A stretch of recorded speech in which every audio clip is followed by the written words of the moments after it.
Hello दोस्तों, मैं मुल्क सर आपका स्वागत करता हूं। दोस्तों, आज के लेक्चर में इकोनॉमिक्स क्वेश्चन बैंक के सारे डिस्टिंग्विश में आपसे करवा लेने वाला हूं, तो शांति से एक बार बैठने के बाद एंड तक इस लेक्चर को देखिएगा और आपके सारे डिस्टिंग्विश मेरे साथ हो जाएंगे। आई नो कि आपने पढ़ के रखा होगा, लेकिन फिर भी एक ऐसे मैंने कहा है कि जब माहौल नहीं बन रहा है आपके पढ़ने का, तब आइए लेक्चर देखिए और सारी चीजें मतलब एट स्टेज से साथ में बैठ के मेरे साथ लर्न कर लीजिए।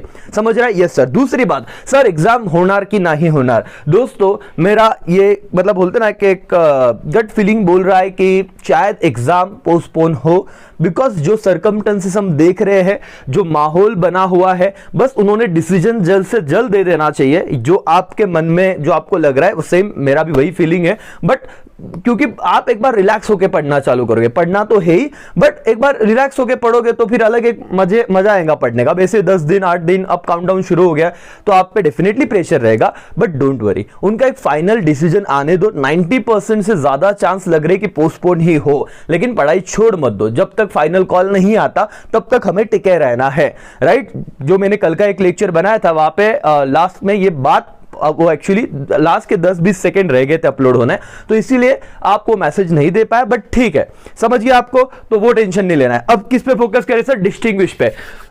हमको कम से कम टाइम में सारी बातें समझनी है, समझने के साथ लर्न करनी है, तो आपका फोकस जरूरी रहेगा। मेरा स्पीड थोड़ा ज्यादा रहेगा, लगता है आपको तो 1.5 1.75 पे भी देख सकते हो, लेकिन अगर आपने अच्छे से समझा है तो, नहीं तो नॉर्मल स्पीड पे ही देखिएगा। चलो सर, सबसे पहला distinguish slicing method versus lumping method. दोस्तों ये जो पीडीएफ है सारे डिस्टिंग्विश का आपके क्वेश्चन बैंक का एक साथ मैंने बना दिया है, आपको अपने टेलीग्राम में इसका लिंक मिल जाएगा करके, राइट। तो एक बार पीडीएफ का लिंक मिल गया, उसका जेरोक्स निकाल लो, उस पे टिक करते रहना, या फिर जेरोक्स नहीं निकालना है तो पढ़ते रहना करके आपके मोबाइल पे, ठीक है। तो सारी बातें मैंने क्लियर कर दी, कोई भी डाउट ना हो। सर बाकी वीडियोस कभी येणार है, जितना मेरे से हो रहा है, जितना टाइम मिल रहा है, मैं बेस्ट ट्राई कर रहा हूं कि आपको सारी चीजें प्रोवाइड करूं।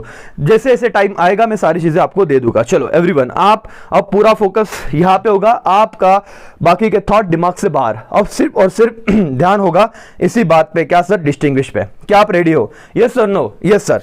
सर ये बहुत बार आ गया हुआ डिस्टिंग्विश है, तो ध्यान से पढ़ना। Slicing method everyone. चलो पॉइंट नंबर 1। अच्छा सर, और एक क्वेश्चन हमारे दिमाग में आता है, कितनी पॉइंट लिया है? मालिक 2।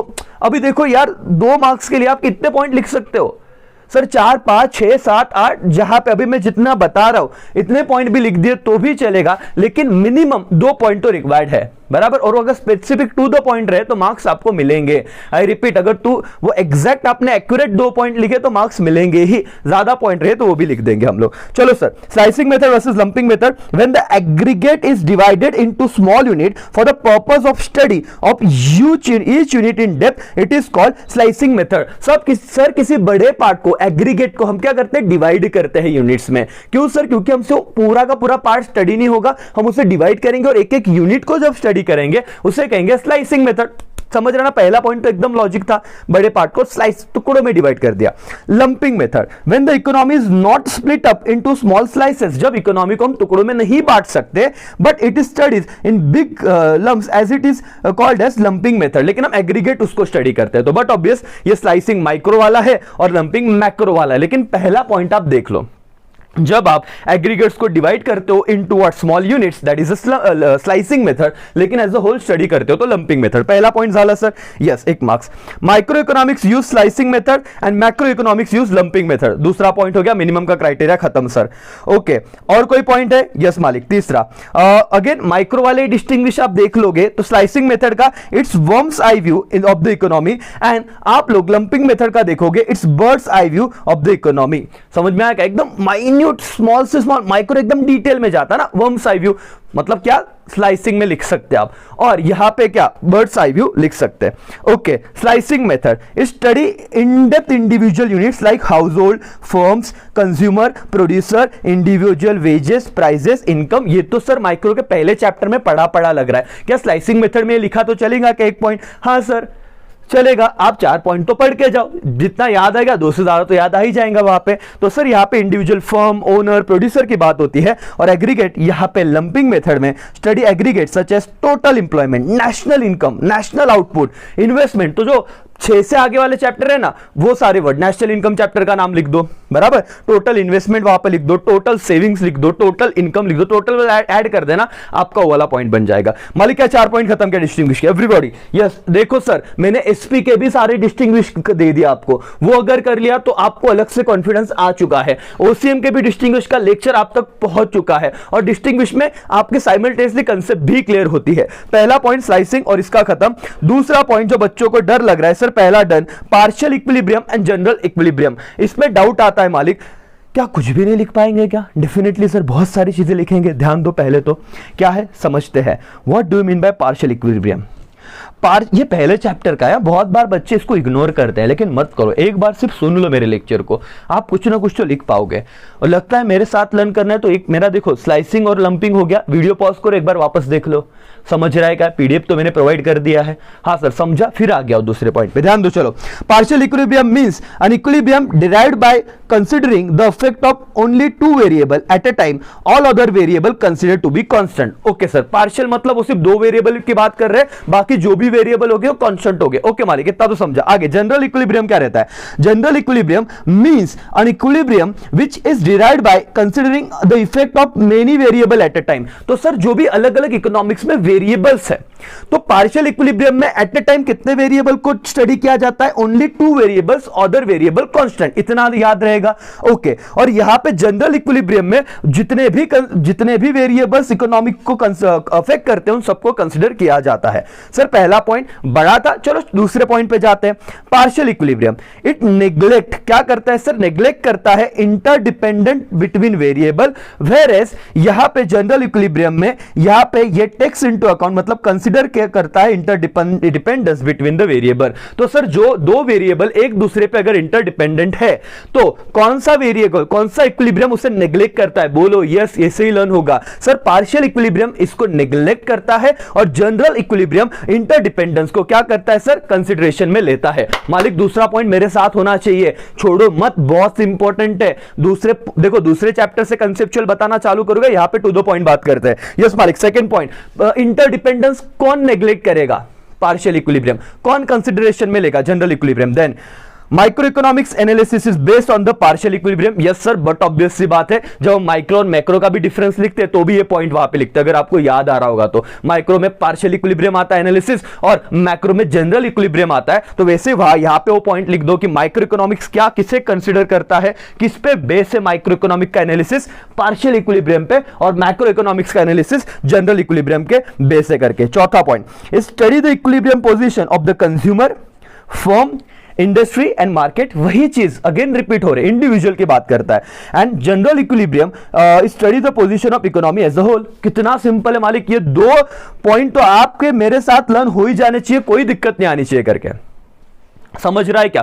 पहले चैप्टर से 2 डिस्टिंग्विश खत्म, और ये शायद आप छोड़ रहे होगे तो छोड़ो मत, एक बार मैं रिवाइज करा देता हूं। पार्शियल इक्विलिब्रियम सर यहां पे 2 वेरिएबल्स को कंसीडरेशन में लिया जाता है, बाकी सबको हम अदर कंसीडर नहीं करते करके, लेकिन जनरल इक्विलिब्रियम को सारे वेरिएबल जो इकोनॉमी को अफेक्ट कर रहे हैं उनको कंसीडर किया जाता है। सर इंटरडिपेंडेंस कौन नेग्लेक्ट करता है? बोलो मालिक फटाफट, इसी लेक्चर में सारी बातें खत्म करना। इंटरडिपेंडेंस कौन नेग्लेक्ट करता है? Partial equilibrium. ओके, वेरिएबल के बीच में इंटरडिपेंडेंस कौन कंसीडर करता है? Take into account, take into consideration general equilibrium. तीसरा पॉइंट, माइक्रो इकोनॉमिक्स एनालिसिस में क्या यूज होता है? पार्शियल इक्विलिब्रियम, और मैक्रो में general equilibrium. Okay sir, consumer firm ये आ जाएगा पार्शियल में, इकोनॉमी एज अ होल आ जाएगा जनरल में। क्या पहले चैप्टर के 2 आपके डिस्टिंग्विश डन? क्या और अब कॉन्फिडेंस आ रहा है क्या? याद भी रहेगा, बहुत बार पढ़ा रहेगा, लेकिन यार ऐसा डाउट रहता है आएगा कि नहीं। लेकिन आप जैसे ही अपने कोई भी पेपर के पास आओगे, मेरा ये लेक्चर भी देख लोगे स्टार्टिंग में, डिस्टिंग्विश का टेंशन ही खत्म हो जाएगा।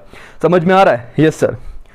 ओके मालिक, चलो नेक्स्ट पॉइंट पे जाते हैं सर। हाँ, यहाँ पे ये आपके क्वेश्चन बैंक में नहीं दिया हुआ है, लेकिन माइक्रो और मैक्रो का डिस्टिंग्विश बहुत बार आता है पेपर में, और सॉर्टेड रखो, उसके कुछ पॉइंट, बहुत सारे पॉइंट दिए हैं, मैं कुछ चुनिंदा पॉइंट आपको बता दूं, छोटे छोटे पॉइंट जो आपको एटलीस्ट याद रहे।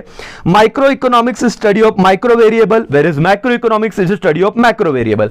आपके क्वेश्चन बैंक में नहीं है, लेकिन एक बार समझ लो। फिर micro is use slicing method, ऊपर हमने पढ़ा था, और macro economics use lumping method. 2 point हो गए। ओके सर, या अब स्लाइसिंग मेथड तो था जो पार्शियल इक्विलिब्रियम यूज करता था, वो इंटरडिपेंडेंस को नेग्लेक्ट करता था कि नहीं करता था। यहां पे देखो micro economics based on the partial equilibrium, ऊपर आपने पॉइंट किया वही देखो, माइक्रो और मैक्रो में भी डिफरेंस आए ना, आपको वो भी याद आएगा। तो आपको नया कुछ रटना नहीं है, सिर्फ जो समझा है उसको आगे कैसे लिंक करना है वो समझ लो। सर माइक्रो इकोनॉमिक्स देखो पिछला डिस्टिंग्विश रिवाइज हो रहा है, ऐसे समझो, micro economics analysis is based on the partial analysis is neglect the interdependence between the economic variable. Okay, और मुझे बताओ ये क्या करता रहेगा macro economics? Macro economics analysis is based on the general equilibrium, बराबर। और ये क्या करता है? Study the functional relationship of interdependence between the economic variable, मतलब एक कंसिडरेशन में लेता है जो हमने ऊपर पढ़ा था करके। Micro, the scope of micro economics narrow and limited, narrow scope है, और मैक्रो इकोनॉमिक का स्कोप क्या है? वाइडर है करके। इतने 4 पॉइंट हो गए मालिक। यस सर, इसको प्राइस थियरी कहा जाता है, ये इनकम थियरी को डिपेंड करता है, राइट। ये बहुत सारी और भी पॉइंट है, लेकिन ठीक है हम लोगों को आगे बढ़ना है, ज्यादा वक्त है नहीं। सर क्वेश्चन बैंक का टाइम यूटिलिटी और प्लेस यूटिलिटी, इस पे कुछ कहोगे क्या? यस मालिक, टाइम यूटिलिटी और प्लेस यूटिलिटी पे जाते हैं। ये रहा आपका distinguish point number 1, place utility. When change in the place of a commodity increase its utility, it is called place utility. जब सर जगह चेंज होने की वजह से उस कमोडिटी का भाव बढ़ जाता है, भाव मतलब सर उसका वैल्यू बढ़ जाता है। सर वैल्यू मतलब क्या? उसका यूजफुलनेस बढ़ जाता है, तो उसे हम क्या कहेंगे? प्लेस यूटिलिटी कहेंगे। उसका यूटिलिटी बढ़ने के बाद प्लेस की वजह से, and when the utility of commodity increases by what? Storing it and making it available during the time of need, it is called time utility. Sir यहां पे इसका एग्जांपल देखो, 2 पॉइंट तो याद आने चाहिए। ये आप सेकेंड चैप्टर में लर्न किया ही होगा, तो वो तो समझ ही गया सर। प्लेस और टाइम का मीनिंग हमने बता दिया, यहां पे हेडिंग्स नहीं दिया तो भी कोई दिक्कत नहीं है करके। यहां पे मैंने नॉर्मल बातें लिखी, फिर देखो एग्जांपल क्या है? Transportation of mango from farms to local market.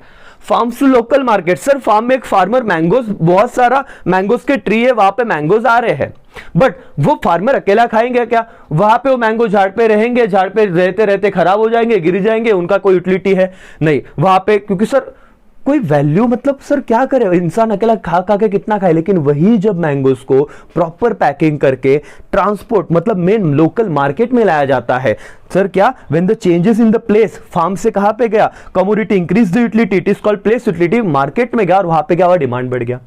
समझ में आ रहा है? यूटिलिटी लोगों को ऐसे आपको ना एग्जांपल आपके टेक्स्ट बुक में शायद एप्पल्स का भी है, जो जम्मू एंड कश्मीर से बाकी की जगह पे जाता है तो उसका रेट भी बढ़ता है, कि लोगों को वहां पे ज्यादा यूटिलिटी भी है। ओके, एंड टाइम यूटिलिटी मतलब क्या? Storing mangoes till they are transported to local market. ये समझ लो, नहीं तो एक बात मैंने कहा था कि umbrellas, right.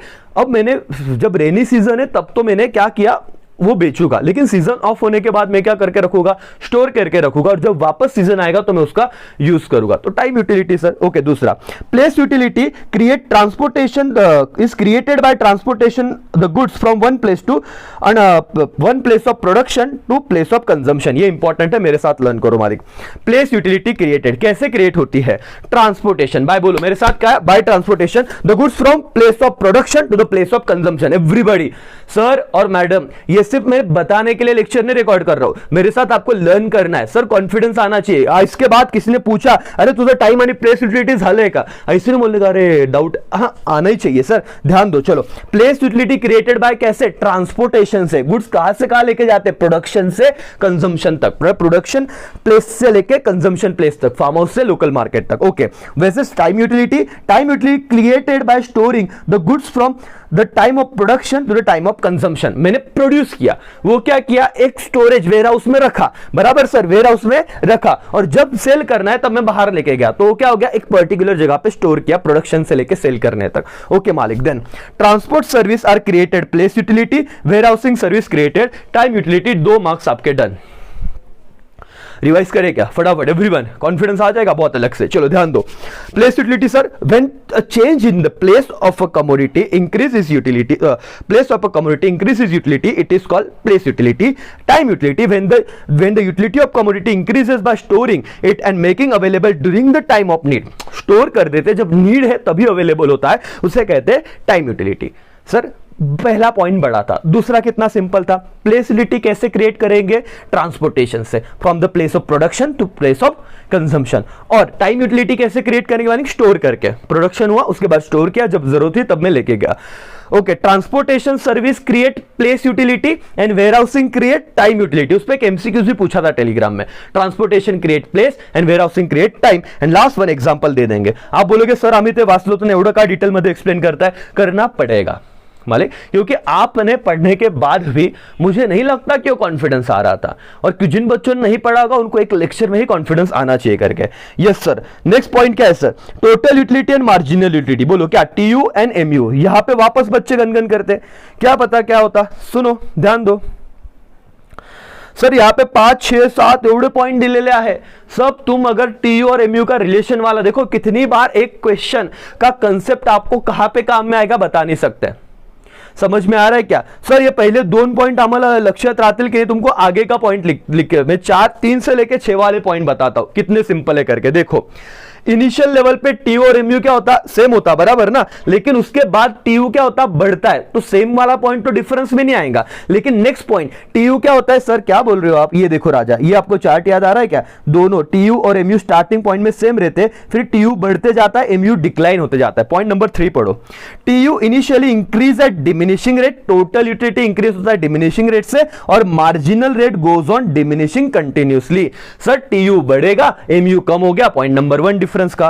Point number 2, at the point of satisfaction, मतलब maximum satisfaction, TU is maximum, total utility क्या रहेगा, मैक्सिमम पॉइंट ऑफ सैटिस्फैक्शन पे, और आपका मार्जिनल यूटिलिटी क्या रहेगा, 0। दूसरा पॉइंट हो गया डिस्टिंग्विश का, क्या दिक्कत थी सर, कुछ भी नहीं। Point number 5, TU decline if consumption continue after the point of satisfaction. ये बहुत इंपॉर्टेंट है, जब आपका टीयू मैक्सिमम एमयू 0 होता है, उस पॉइंट को क्या कहते हैं, पॉइंट ऑफ सैटिस्फैक्शन। उसके बाद अगर मेरा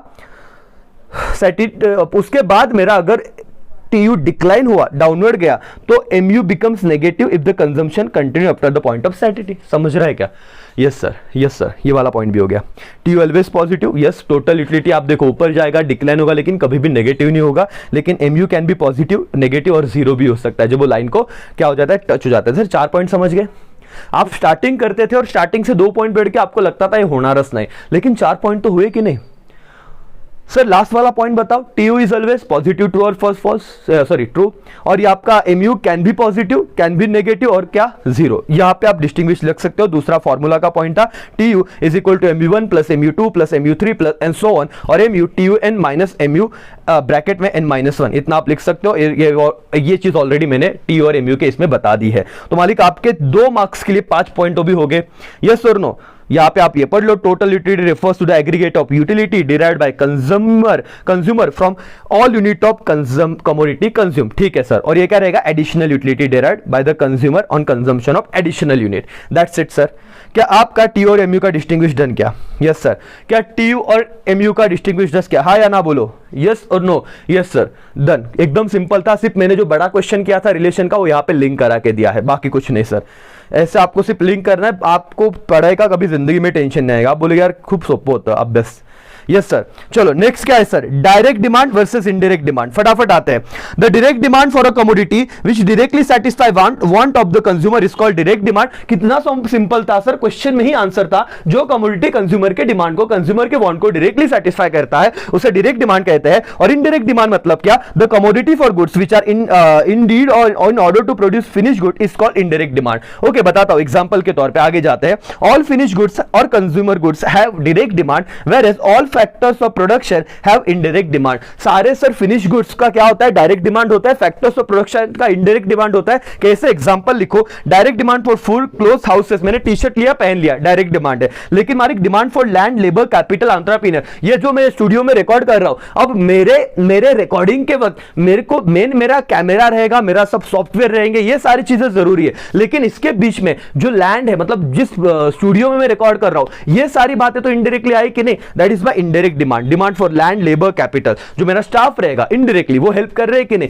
दैट इज व्हाट, ये इनडायरेक्टली काम में आता है मालिक। Direct demand, indirect demand, sir पहले मीनिंग, ये टाइप्स ऑफ डिमांड पढ़ा होगा तो भी आपका हो गया रहेगा, बस उसको आपको बाइफर्केट कर देना है।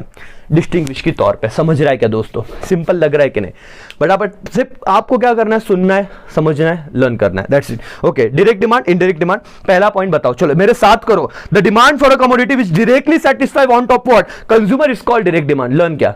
द डिमांड फॉर कमोडिटी कैसे डायरेक्टली किसका वांट सैटिस्फाई करते हैं? कंज्यूमर का। और indirect demand the demand for goods which are needs in order to produce finish goods. Yes sir, ये बाकी चीजें क्यों लग रही? क्योंकि मेरे को लेक्चर रिकॉर्ड करना है। That is indirect demand sir. यहां पे फिनिश गुड्स का एग्जांपल है, यहां पे सर फैक्टर्स ऑफ प्रोडक्शन, ये सारे इनडायरेक्टली मतलब इनका इनडायरेक्ट डिमांड रहता है, डेरिवेटिव डिमांड है, एग्जांपल दे दिया दोनों जगह पे। डायरेक्ट डिमांड में फुल ग्रोथ और यहां पे दे दिया demand for land labour capital. That's it मालिक, खत्म हो गया क्या एवरीबॉडी? क्या मैं यहां पे बोलूं ये वाला पॉइंट पे फिफ्थ डिस्टिंग्विश भी खत्म? Yes or no? आगे बढ़ते हैं sir. Joint demand, complementary demand उसको बोलते हैं, या फिर कंपोजिट डिमांड। सर क्या करना है? अगेन आपका टाइप्स ऑफ डिमांड में ही था सर, ये इजी, आगे वाले बताओ ना सर, सब बताना पड़ेगा, एक साथ खत्म कर देते हैं। जॉइंट डिमांड और कंपोजिट डिमांड हम पढ़ लेते हैं एक बार क्या है करके। चलो, joint demand, when two or more goods are demanded jointly to satisfy one single want, it is known as joint demand। लेकिन आप कैसे लिखोगे? टेबल फॉर्म में लिखोगे। मैं यहाँ पे ऐसे बता रहा हूं, आप टेबल फॉर्म में बताना कि जब दो से ज्यादा कमोडिटी एक पर्टिकुलर सिंगल वांट को सेटिस्फाई करती है, इट इज कॉल्ड जॉइंट और कॉम्प्लीमेंट्री डिमांड। फॉर और कंपोजिट डिमांड मतलब क्या? The demand for commodity which can be put to several use is known as composite demand. लेकिन सर एक कमोडिटी अपने बहुत सारे वांट्स को यूज बोलते हैं कि डिमांड को सेटिस्फाई करते हैं, उसे कंपोजिट डिमांड कहते हैं। दूसरा जॉइंट डिमांड में point, example, to satisfy the need of making tea we need water, tea powder, sugar and milk. Thus we can say that there is a joint demand for this good. Sir एक चाय बनाने के want को satisfy करने के लिए मुझे T powder लगा, मिल्क लगा, वाटर लगा, तो क्या क्या सर मोर देन 2 गुड्स ने मिलके मेरा एक वांट सेटिस्फाई किया। लेकिन कंपोजिट डिमांड में क्या कहूंगा मैं? Electricity can be used to satisfy the want of watching TV, using washing machine, charging your mobile phone etcetera. तो सर क्या हुआ कि एक चीज ने मेरे बहुत सारे वांट सेटिस्फाई कर दिए। मालिक खत्म हो गया क्या? सिंपल था। Individual demand schedule versus market demand schedule. Sir इसमें हम क्या बनाए? कुछ नहीं, आपको सीधा शेड्यूल बना देना। ऑलरेडी मैंने सिखा दिया है बहुत अच्छे से। ये रहा, आपको मैं ज्यादा टाइम नहीं दूंगा जहां पे मुझे लगेगा कि भाई एकदम सॉर्टेड है चीजें, जहां पे ज्यादा वक्त नहीं देना चाहिए करके।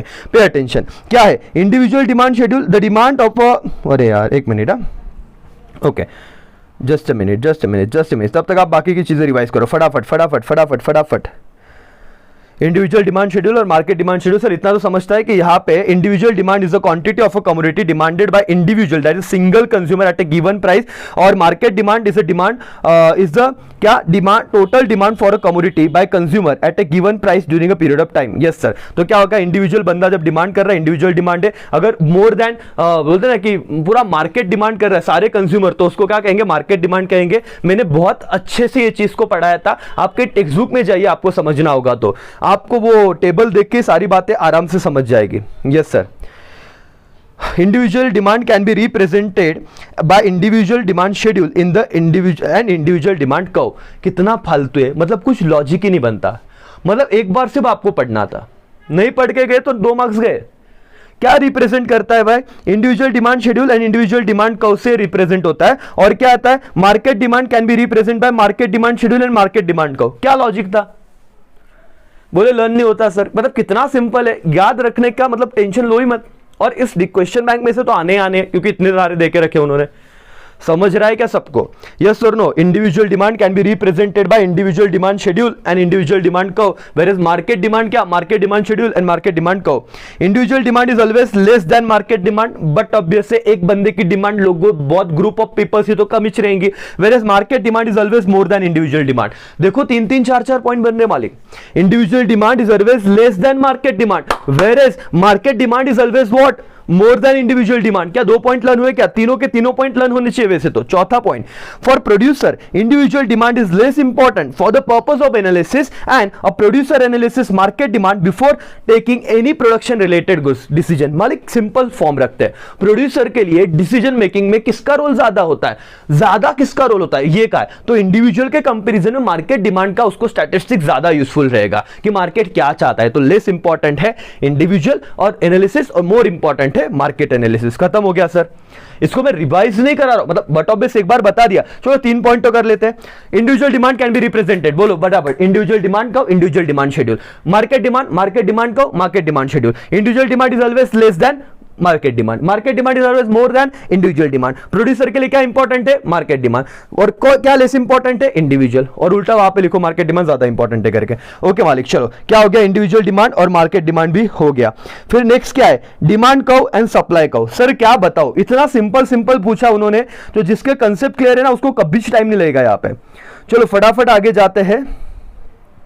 इंडिविजुअल डिमांड शेड्यूल भी दिया, यस आप शेड्यूल ड्रॉ कर सकते हो डिस्टिंग्विश के पॉइंट में, और मार्केट डिमांड शेड्यूल भी ड्रॉ कर सकते हो। कैसे सर, आपके पास पीडीएफ आएगा, एक बार सिर्फ इसको देख लेना करके।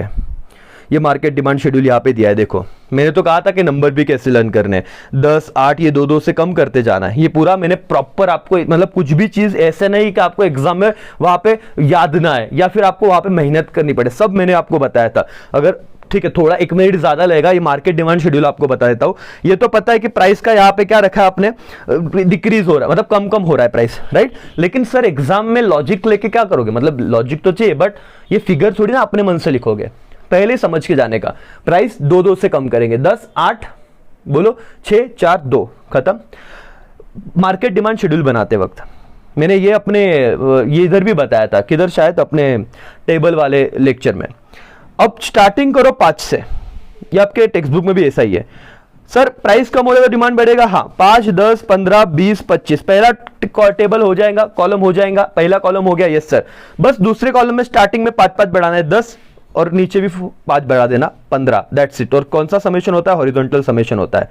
टोटल हो गया 30, इनका टोटल हो गया 45, 60 और 90। ये कैसे बनाना है मैंने बता दिया, 5 का डिफरेंस से बढ़ाते जाने का। पहला टेब कॉलम कंप्लीट कर लो, पहला कॉलम इंपॉर्टेंट है। दूसरे कॉलम में पहले में 5 से, दूसरे में 10 से चालू करो, 5 से नीचे बढ़ाते जाओ।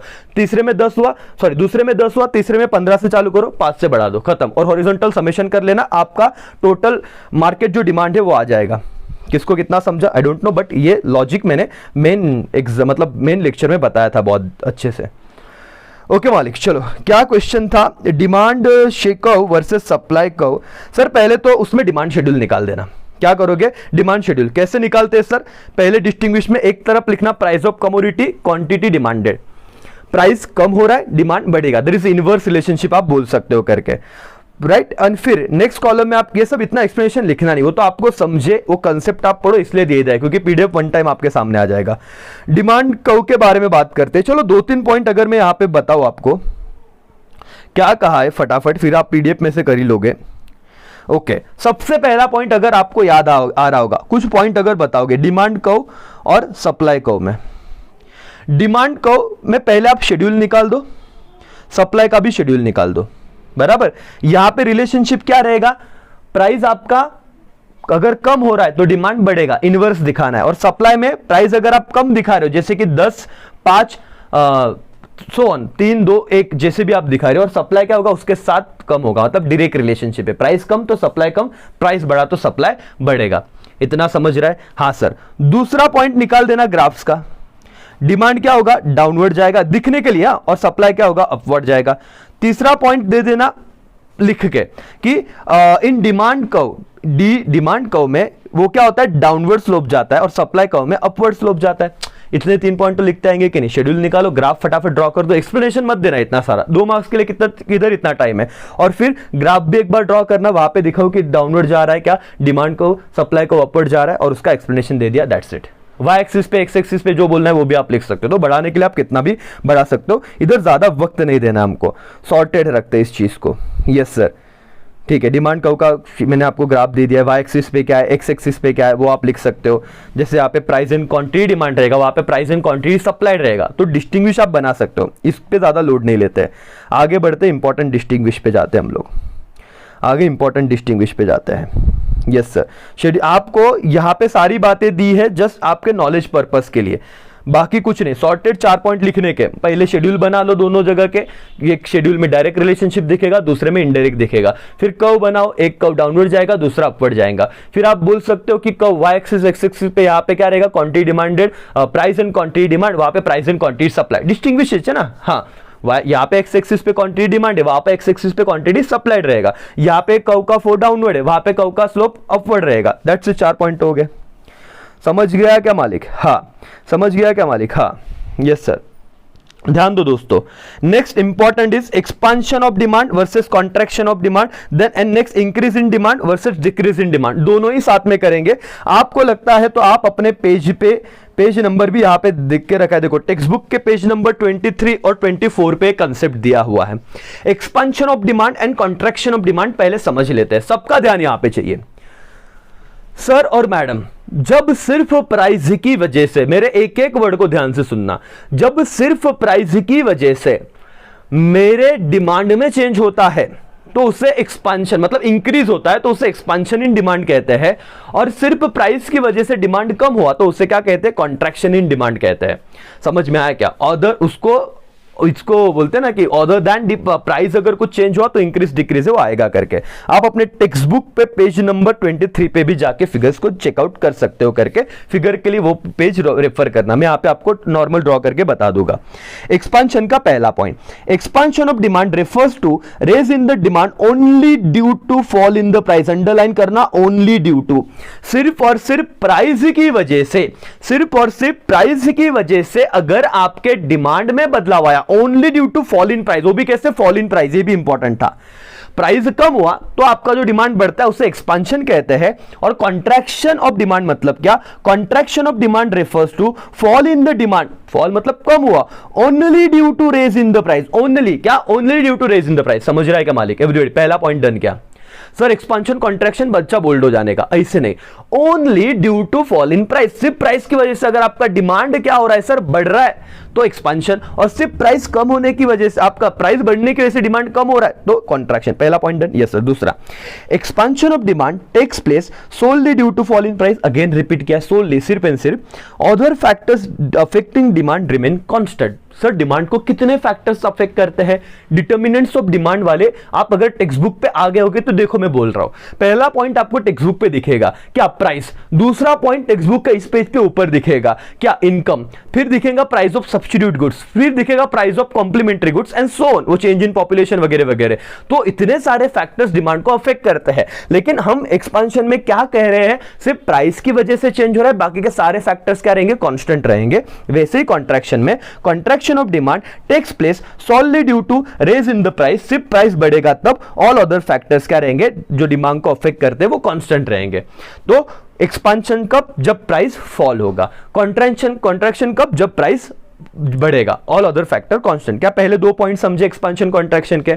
Everyone yes or no? हाँ सर।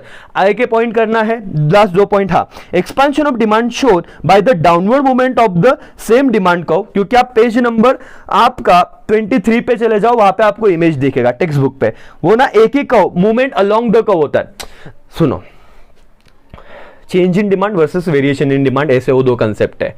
एक में वेरिएशन में आपका क्या हो रहा है कि अलोंग द कर्व चल रहा है, चेंज में आपका डिमांड कर्व शिफ्ट होता है। ये फाउंडेशन में बहुत डिटेल में बताता हूं, लेकिन अब इतना समझ लो। कॉन्ट्रैक्शन में क्या है? Contraction of demand is shown by the upward movement. तो सर एक क्या था? एक्सपांशन में डाउनवर्ड मूवमेंट, कॉन्ट्रैक्शन में अपवर्ड मूवमेंट। बोलो, एक्सपांशन में downward movement of the curve है सेम डिमांड कर्व पे, यहां पे शिफ्ट वगैरह कुछ नहीं होता। और कॉन्ट्रैक्शन में क्या है? अपवर्ड मूवमेंट है on the same demand curve. Diagrammatic जो रिप्रेजेंटेशन है वो आपको आपके टेक्स्ट बुक में पेज नंबर 24 पे दिख जाएगा, वो ड्रॉ कर देना एक बार। समझ गया? Yes sir. मालिक 4 पॉइंट खत्म। एक्सपांशन कॉन्ट्रैक्शन डन पूरी तरीके से। Yes or no? या sir. Increase and decrease, sir अब अदर देन प्राइस, प्राइस छोड़ के बाकी फैक्टर्स की वजह से अगर आपका डिमांड चेंज होता है, अगर डिमांड, इनकम बढ़ा तो डिमांड बढ़ा, तो ये क्या हुआ? Increase in demand. इनकम कम हुआ तो डिमांड कम हुआ, तो डिक्रीज इन डिमांड। पहले पढ़ लेते हैं। When more quantity is demanded than before at same price, price उतना ही था, it is called increase in demand. अब बच्चे कंफ्यूज हो जाते हैं पढ़ के, बोले एट द सेम प्राइस मतलब क्या? इनका कहना यह है प्राइस तो सेम था, लेकिन अदर फैक्टर की वजह से आपका क्या हुआ? डिमांड बढ़ गया, that is increase in demand. And same language यहां पे आएगा, when less quantity is demanded than before at the same price, it is called decrease in demand, क्योंकि अदर फैक्टर्स की वजह से आपका डिमांड क्या हुआ? कम हुआ। Point number 1 done sir, increase और डिक्रीज का।